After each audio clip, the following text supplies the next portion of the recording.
On passe maintenant à une partie un peu ennuyeuse qu'on va essayer d'alléger, les critères diagnostiques. IMWG est du récemment. On commence par l'IMWG. J'ai oublié, il s'agit de quelle abréviation, donc c'est pas important. Donc dans l'IMWG, on a le myélome multiple symptomatique qui sera évident, le myélome multiple asymptomatique ou indolent et la MGUS, monoclonal gammopathy of indeterminate signification, le plasmocytome isolé et le POEMS. C'est simple.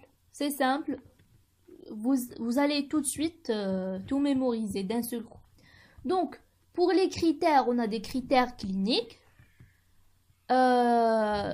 L'immunoglobuline monoclonale et la plasmocytose. Donc, il faut garder en tête ces deux chiffres. Le 30 pour IgG et le 10% pour les plasmocytes. Des fois, c'est un peu ennuyeux de garder en tête des chiffres. Donc, si vous voulez une petite association pour se situer, comment je fais? Monoclonal. Donc, monoclonal. On a 3 O. 1, 2, 3. Monoclonal, les 3 O. L'immunoglobulines monoclonale. Et là, on parle d'IgG. Pour la plasmocytose, donc pour la plasmocytose, désolé, faute de frappe. Plasmocytose, donc plasmocytose, je vais garder ce T et ce O, le 10. Donc monoclonal, les 3 O sont censés vous orienter vers le 30 et plasmocytose, ce TO comme un 10 est censé nous orienter vers le 10. Donc c'est simple. Une autre association qu'on est censé avoir en tête en matière de myélome multiple. Donc myélome multiple, le troisième M toujours pour la monoclonalité et le CRAB. On va utiliser ce CRAB 2 fois dans les critères diagnostiques. Donc voilà, s'il y a quelque chose à mémoriser, à garder en tête par cœur, à refaire et à refaire, c'est le myélome multiple, le troisième M et le CRAB. On va voir immédiatement pourquoi. On va commencer par le myélome multiple symptomatique. Donc, le moyen mnémotechnique. CRAB, I'm very hungry. Bon, I'm hungry, mais je vais ajouter un V ici. CRAB, I'm very hungry. C pour la calcémie, hypercalcémie. R pour rein, le bilan rénal perturbé. A pour anémie. B, bone lesions. I, infection bactérienne supérieure à 2 par an. Si vous voulez mémoriser ce 2, ça serait bien d'utiliser on avait parlé tout à l'heure dans les résultats des examens complémentaires que la leuconeutropénie et la diminution des autres immunoglobulines qui vont favoriser les infections. Et ce sont deux paramètres pour le chiffre 2, pour mettre un peu de l'ordre dans nos idées et combiner les différentes informations pour les consolider. Le AM pour amylose et very hungry, la viscosité sera en hyper, l'hyperviscosité symptomatique. Donc, quand elle est symptomatique. On passe à l'immunoglobuline monoclonale. Elle est censée être détectée soit dans le sérum ou dans les urines. il s'agira de protéinurie de Benz-Jones et la plasmocytose sera supérieure ou égale à 10%. Donc, on vient de mémoriser les chiffres, pas la peine de les répéter à chaque fois. Donc, IG monoclonal, IgG, c'est le 30, et plasmocytose, c'est les 10%, les 3O et le TO, ici, qui est comme indice.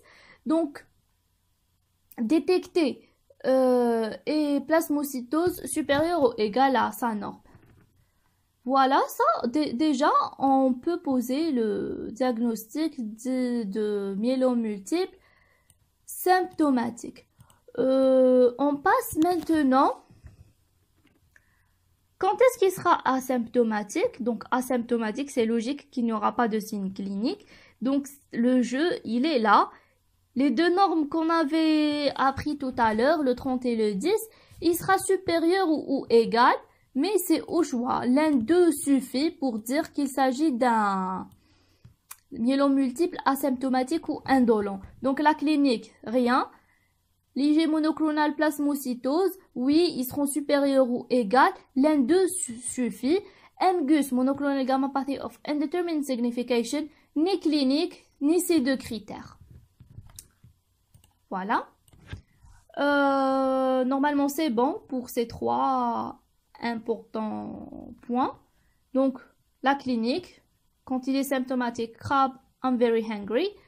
On a le moyen mnémotechnique, les deux. Le 30 et le 10, là, les deux critères sont requis. Là, un seul suffit. Et pour undetermined signification, aucun d'eux n'est présent. Le plasmocytome isolé. Donc, plasmocytome isolé, on va suivre comme son nom l'indique. Plasmocytome isolé, donc c'est-à-dire tumeur plasmocytaire. Donc, pour avoir le droit de dire qu'il s'agit d'un plasmocytome, il nous faut une biopsie. Donc, on fait une biopsie. On dit qu'il est un plasmocytome. Mais ce plasmocytome doit être unique et isolé. C'est-à-dire, il n'y a pas de prolifération plasmocytaire au niveau de la moelle osseuse. C'est-à-dire, il faut que la moelle osseuse soit normale. Et que quand on fait une imagerie, on n'aura pas une autre tumeur ailleurs. Ce plasmocytome, il faut toujours se situer dans l'espace et peut-être au niveau osseux ou au niveau tissulaire. Et absence de critères CRAB. Pour le Poems syndrome, donc c'est un désordre plasmocytaire monoclonal. S'il y a quelque chose à mémoriser, c'est que on a une neuropathie périphérique plus au moins une des anomalies suivantes qu'on va mémoriser avec ces poèmes. C'est pour maladie de Castleman, modification cutanée, P papillaire, œdème papillaire, O pour les œdèmes, E endocrinopathie, M mégalie d'organes, S sclérose osseuse, ostéosclérose. Voilà pour les critères diagnostiques selon IMWG. J'espère que la tâche est devenue un peu plus légère. Clinique, immunoglobuline monoclonale, plasmocytose, les 3 O, le TO pour le 10, crab, I'm hungry, n'oubliez pas MMM et le crab, il faut les avoir en tête. Le plasmocytome isolé comme son nom l'indique, le Poems syndrome, on va juste se rappeler qu'il s'agit d'une neuropathie, qu'il y aura une neuropathie périphérique plus un critère des suivants.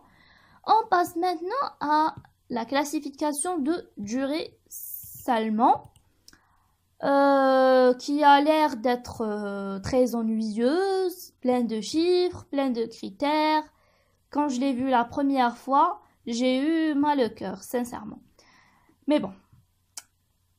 La classification de Duret-Salmon, 3 stades, et chaque stade, on va le sous-classer en A ou B selon l'atteinte rénale par la créatinine, inférieure à 177, supérieure à 177 micromoles par litre. On passe aux choses sérieuses. Voilà. Comme je vous ai dit tout à l'heure, myélome multiple, le troisième M et le crabe. S'il y a quelque chose à garder en tête, c'est ça. Et puis le crabe, on va dire I'm very hungry. Donc very hungry dans l'IMWG. I'm lightly hungry dans le durée salement. Durée salement. Peut-être I'm lightly hungry parce que je n'aime pas le saumon, peut-être. Qui sait. Mais l'essentiel, on va garder ça en tête pour faire un peu de l'ordre dans nos idées. Plein de choses à garder en tête, donc il faut être structuré. Voilà. Donc, on est dans le durée salement et vu que je n'aime pas vraiment le saumon, je vais dire crabe, I'm lightly hungry. I'm lightly hungry. Vraiment. Crabe, c'est R-A-B. I pour immunoglobuline. Tout à l'heure, on avait dit I pour infection. Et là, L pour légère. Là, une petite erreur à rectifier. Légère. Donc, le C pour les cellules. C'est noté ici. Les cellules par millimètre cube de surface corporelle. Donc, c'est le chiffre fois 10 puissance 12. On va garder en tête un peu les chiffres. Bon, C pour les cellules, R pour rein, la sous-classification AB, A pour anémie, B pour bone, et I pour immunoglobuline, G ou A, L pour la chaîne légère qu'on va détecter dans la protéinurie des 24 heures. Les cellules, donc cell 6, pour garder ce 6 ici. Bon, là c'est le stade 1 et là c'est le stade 3. Le stade 2 c'est entre les deux. Le stade 1 0,6, le 6 cell 6 pour le garder en tête. Là c'est le double 1,2. Le rein A ou B, anémie. Là c'est le 10, 8,5. Bone, dans le stade 1 normal ou une seule lésion. Dans le stade 3 évolutive où son reflet c'est l'hypercalcémie supérieure à 3 millimoles. Les immunoglobulines GA, ordre de fréquence GA, et voilà d'autres chiffres 50, 70, 30, 50. Là c'est inférieur, là c'est supérieur. Ce qui est, voilà, pour les garder un peu en tête, c'est toujours quand on additionne. Par là, c'est 100. Quand on additionne, c'est 100. La différence par là, c'est 20. La différence par là, c'est 20. Donc, on peut, IgG, commencer par le 50. On ajoute un 20, on est dans le 70. On enlève 20, on est dans les 30. Et on est toujours dans les 100. Donc, on va les garder. Vaut mieux garder un seul chiffre que de tout garder. Hein. Surtout si vous avez un problème avec les chiffres comme moi. Et la protéinurie, bon, les chaînes légères, c'est inférieur à 4 ou supérieur à 12, les deux chiffres à mémoriser.